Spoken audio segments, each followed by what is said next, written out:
Hi everyone, एक और नए वीडियो में आप लोग का स्वागत है। तो साथियों, आपने अभी तक पिछले वीडियो को नहीं देखा है तो जय चैनल के प्लेलिस्ट में वहाँ पर आपको सभी वीडियो मिल जाएगा। और आप लोगों ने अभी तक इस चैनल को सब्सक्राइब नहीं किया है तो आप लोग इस चैनल को सब्सक्राइब करें, लाइक करें और कमेंट जरूर करें। तो चलिए साथियों, आज की इस वीडियो क्लास को हम लोग शुरू करते हैं। तो आज का हमारा पहला प्रश्न है, तीन क्रमागत बट्टों 30%, 20%, 5% का समतुल्य बट्टा क्या होगा। ठीक है, तो आइए इसको हम लोग बहुत ही आसान तरीके से आपको समझाने का कोशिश करते हैं। तो यहाँ पर कितना है, परसेंट है तीन ठो। एक तो है 30%, एक तो है 20% और एक तो है 5%। ठीक है, तो समतुल्य बाटा पूछा है तो पहले हम लोग करेंगे इन दोनों का बाटा निकालेंगे, समतुल्य बाटा। तो ये हो जाएगा 30 और 20 का समतुल्य बाटा, 30 और 20 50 हो जाएगा। ठीक है, और माइनस के करेंगे इन दोनों का गुणनफल और बट्टे में 100 करेंगे। तो ये हो जाएगा 30 गुने का 20 और बट्टे में ये हो जाएगा 100। तो यहाँ से 2 जीरो कैंसिल आउट, तो 50 में से 6 जाएगा तो ये हो जाएगा कितना, 44% हो जाएगा। ठीक है, अब निकालेंगे 44 और यह कितना बचा है, लास्ट वाला 5% बचा है। तो फिर इन दोनों का जोड़ करेंगे तो 44 और 5 कितना हो जाएगा, 49 हो जाएगा।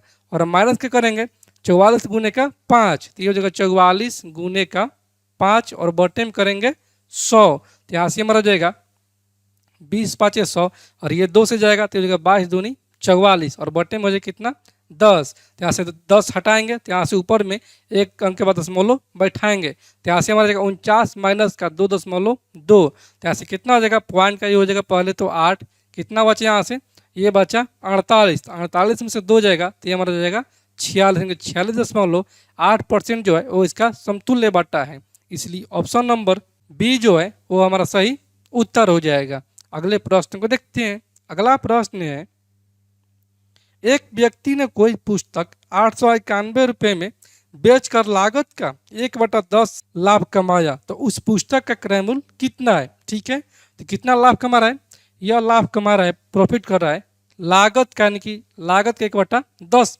प्रॉफिट प्राप्त कर रहा है। तो ये हो जाएगा कितना, ये हो जाएगा लागत। ठीक है, और ये हो जाएगा इसका प्रॉफिट।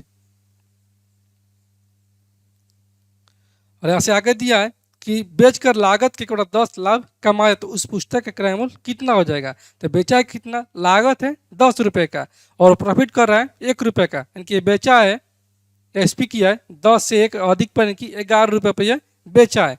ये तो हमारा आंसर का 11 रुपया, प्रश्न का आंसर कितना है, यही प्रश्न का आंसर दिया है कि यह है 891 रुपया।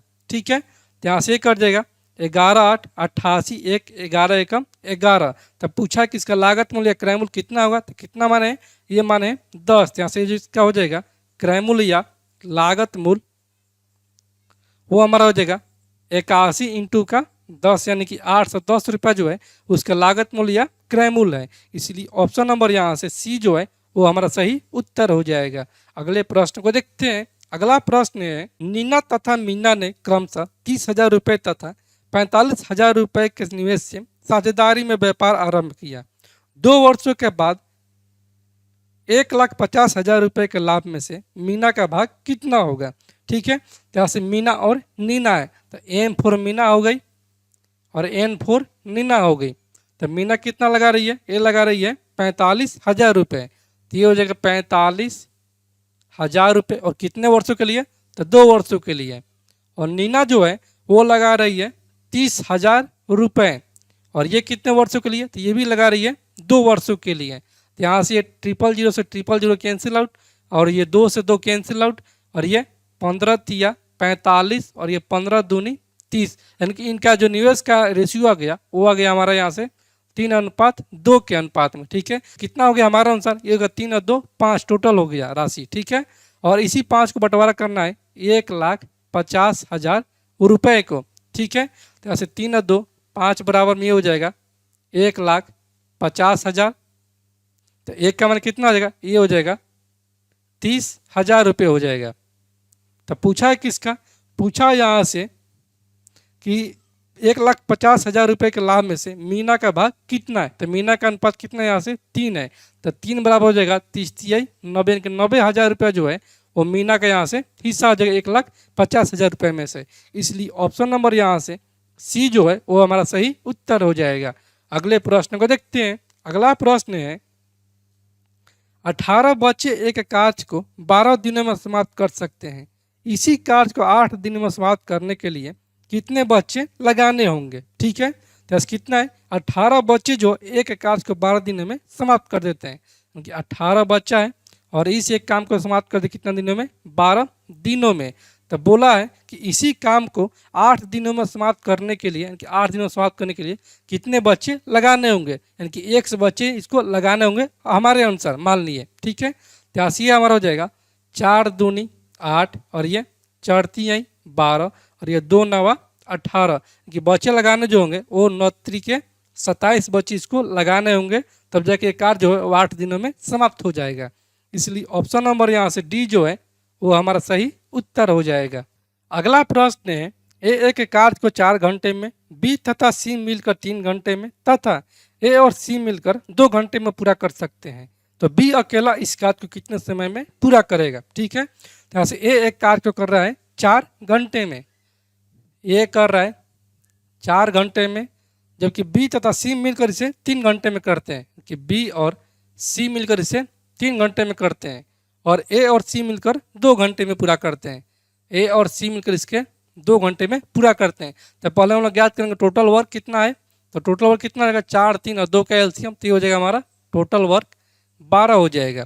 ठीक है, तो यहाँ से ए की क्षमता आ जाएगा 4 3 12 और बी और सी का संयुक्त क्षमता आ जाएगा 3 चौके 12 और ए और सी की संयुक्त क्षमता आ जाएगा 2 छक्के 12।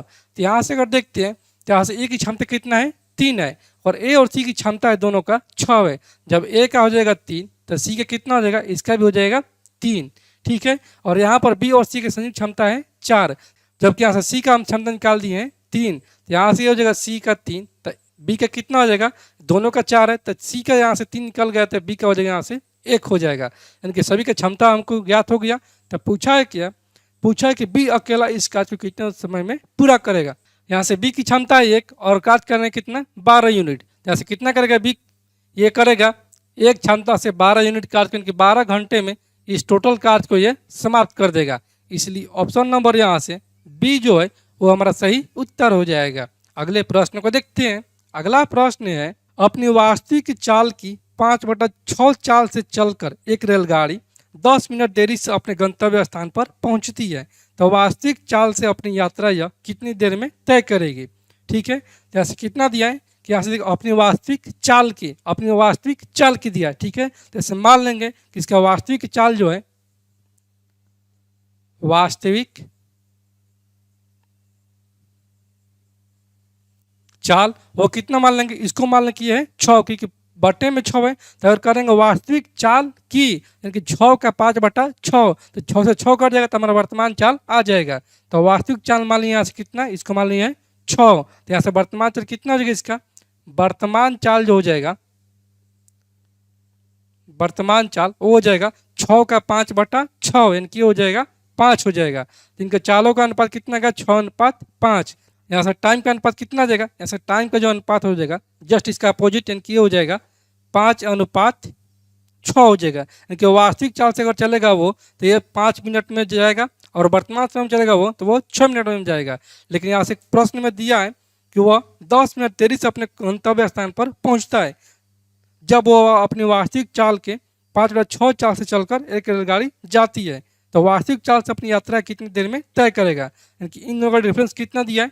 इन दोनों का डिफरेंस जो दिया है वो दिया है हमारे अनुसार कितना हो जाएगा? 1, लेकिन प्रश्न में अनुसार ये दिया है ये 10 मिनट का दिया है, तो 1 का माना गया 10, तब पूछा है कि उसका वास्तविक समय कितना लगेगा, यानी कि 5 का मान पूछा है। तब 5 का मान कितना आ जाएगा? 5 बराबर हो जाएगा 10 गुने का 5, यानी कि वो जब वास्तविक चाल से चलेगा तो उस ट्रेन को टाइम लग जाएगा 50 मिनट का समय। इसलिए ऑप्शन नंबर यहाँ से सी जो है वो हमारा सही उत्तर हो जाएगा। अगले प्रश्न को देखते हैं। अगला प्रश्न है, 2 वृत्तों के व्यासों का योग 35 मीटर तथा उनकी परिधियों का अंतर 22 मीटर है, तो छोटे वृत्त का क्षेत्रफल ज्ञात करें। ठीक है, कि 2 वृत्त है, एक तो ये वृत्त हो गया छोटा वाला और एक तो ये हो गया बड़ा वाला, जिसमें कि यहाँ से कितना हो गया? ये हमारा हो गया C1 केंद्र और ये हो जाएगा C2 केंद्र। ठीक है, और यहाँ से दिया है कि 2 वृत्तों के व्यासों का योग 35 मीटर है, यानी कि यहाँ से दिया है कि D1 और D2 का योग यहाँ से दिया है कितना? 35 मीटर का। तो यहाँ से हम लोग जानते हैं कि त्रिज्या जो होता है वो व्यास का आधा होता है। ठीक है, जैसे त्रिज्या का जो कितना हो जाएगा, ये हो जाएगा R1 प्लस R2 बराबर में हो जाएगा 35 का आधा हो जाएगा। ठीक है, अब ये कैसे हुआ कि D1 प्लस का D2 यानी कि D1 बाटा में 2 प्लस का D2 बाटा में 2 करेंगे तो यहाँ से हो जाएगा 35 बाटा में 2 यानी कि भाग देंगे तो यहाँ से हमारा जाएगा कितना, ये R1 आ जाएगा और ये R2 आ जाएगा और यहाँ से हो जाएगा 35 बाटा में 2 आ जाएगा। तो डायरेक्ट यहाँ से हम लिख दें तो यहाँ से R1 और R2 का जो कितना आ जाएगा, R1 और R2 का जो हो जाएगा 17.5 मीटर हो जाएगा। ठीक है, और यहाँ से प्रश्न में दिया है कि उनकी परिधियों का अंतर 22 मीटर है। तो परिधि क्या होता है, 2 पाई R होता है। जैसे परिधियों का अंतर कि 2 पाई R1 माइनस का 2 पाई R2 हो जाएगा बराबर में दिया कितना, 22 मीटर दिया है। जैसे 2 पाई कॉमन ले लेंगे तो 2 इंटू का पाई का मतलब कितना हो जाएगा 22 बटा में 7 इंटू का ये हो जाएगा R1 माइनस का R2 बराबर भी हो जाएगा 22। तब 22 ले 22 कैंसिल आउट और यहाँ से 2 बटा में 7 तो यानी कि R1 और R2 कितना आ जाएगा, R1 और R2 का अंतर आ जाएगा 7 बटा में 2 यानी कि 3.5 इसका आ जाएगा अंतर। जबकि यहाँ से इनका जो कितना गया है 17.5 आ गया, यानी कि R1 और R2 का यहाँ से जोग आ गया है 17.5 मीटर का। तो पूछा है क्या, पूछा कि छोटे वृत्त का क्षेत्रफल कितना होगा, यानी कि छोटा R हमको ज्ञात करना होगा, यानी कि R का न्यूनतम मान ज्ञात करना होगा। तो यहाँ से अगर दोनों को जोड़ते हैं तो यहाँ से हो जाएगा 2R1 बराबर में 17.5 और 3 कितना हो जाएगा, 17 3 20 और 1 21 यानी कि 21 और बट्टे में कितना हो जाएगा, यहाँ पर हो जाएगा 2, यहाँ से 2 हट जाएगा यानी कि R1 यहाँ से हमारा जाएगा कितना, R1 आ जाएगा ये 10.5 मीटर आ जाएगा। ठीक है, तो R2 कितना हो जाएगा, R1 और R2 का जो है कितना 17.5, तो R2 हो जाएगा 17.5 माइनस 10.5, ये कितना हो जाएगा, ये हमारा जाएगा कितना, ये हो जाएगा 7 मीटर का। ठीक है, इनकी छोटा वृत्त जो हो जाएगा वो हमारा R2 वाला ही हो जाएगा, छोटा वृत्त हो जाएगा। तब पूछा कि इसका एरिया कितना हो जाएगा, तो छोटे वृत्त का जो एरिया हो जाएगा, छोटे वृत्त का एरिया वो हमारा जाएगा पाई R स्क्वायर।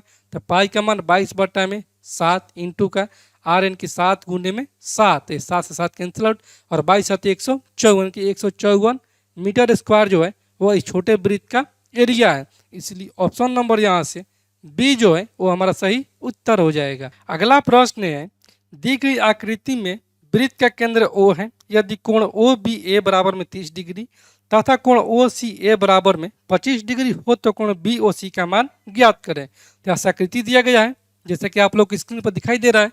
यहाँ पर आकृति है जिसमें कि यहाँ से अगर देखते हैं तो यहाँ से OC और OA कितना हो जाएगा, ये जो वृत्त का त्रिज्या, तो ये भी भुजा बराबर हो जाएगा और ये भी भुजा बराबर हो जाएगा।